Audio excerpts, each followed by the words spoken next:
Philip, you ready to go next? I can't sing that song. Yes, I am. The piece that I wrote was fresh after my divorce, so I was a little more self-piteous than I ought to have been. And some time passed, and I realized that the real cause of the dissolution of my marriage was my own ignorance and arrogance. Nonetheless, here is a song written toward the end of my paramedic career. Nights on the ambulance, away from my wife, are burning my stomach, destroying my life. A county away, as though I were tied. I left the sheets cold for my beautiful bride. Though our love for each other was never in doubt, she's warm and she's human and she turned inside out. As night after night, I never was there to run my strong fingers through her long, silky hair. Damn my stupidity, my gullible heart, to let all those evenings find us apart. When I should have caressed her and held her so tight, I blindly neglected her needs every night. As I played the big hero that people would call, I was digging a pit for my marriage to fall. I never considered from her point of view what being alone and boredom could do. For I was awake through those evenings and nights, responding to illness and crashes and fights. I had a good job that paid all the bills and was lucky enough to get a few thrills of adrenaline rush out of saving some lives from overturned cars and bullets and knives, while the red lights and siren did drown out the sound of my lovely wife's heart that did quietly pound. All alone with two arms that had no one to hold, and a big empty bed that made her feel cold. Her pillow no comfort to the thoughts in her head. By night, far apart, where our different lives led. Help me, I'm stuck, she screamed in the dark as I walked past her friend in the road. The overturned van with people ejected crashed when the driver's eyes closed.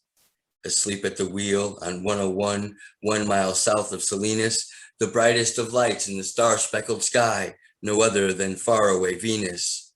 Twisted, deformed, in a pool of her blood, a testament to not wearing seatbelts. Triage the living, decide who goes first.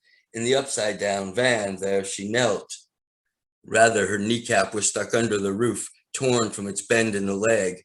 The driver was worse as he quietly moaned, but her pain made her yellingly beg. When you don't wear restraints, should your car ever flip, your body moves at freeway speed, and glass that is shattered from striking the road cannot keep you in despite need. At 55 miles per hour, no matter the strength you desire, if you trust in your arms to restrain you, the lesson you learn will be dire. Or perhaps I should tell of the bullets and knives that left their own scars on my heart, the trauma I've seen and the blood that I've washed that tore my life slowly apart. In the middle of crowds with spotlight on, medic, you must do your job. Swallow your tears, turn off emotions, and endure what each call starts to rob. Forget what you've heard when the families wailed because magic was not in your scope, and due to the damage you could not reverse, with the Reaper did your patient elope. Drive home in the morning to your family still sleeping, unable to share what you've seen, as the stains on your mind seep into your veins from the images you cannot wipe clean. Keep your chin up, keep your heart unattached, and do what a medic must do. Sickness and death are merely the facts of what on each shift we must view. Here's one. That's Joseph. That was really a beautiful piece. Thank you. I know we're short for time, so I'm just going to do a real quick little one I've done before, but it's real quick and I like it.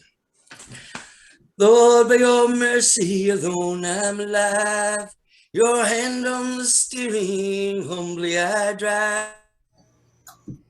I don't always need to know where the road goes. As long as you're with me, life smells like a rose.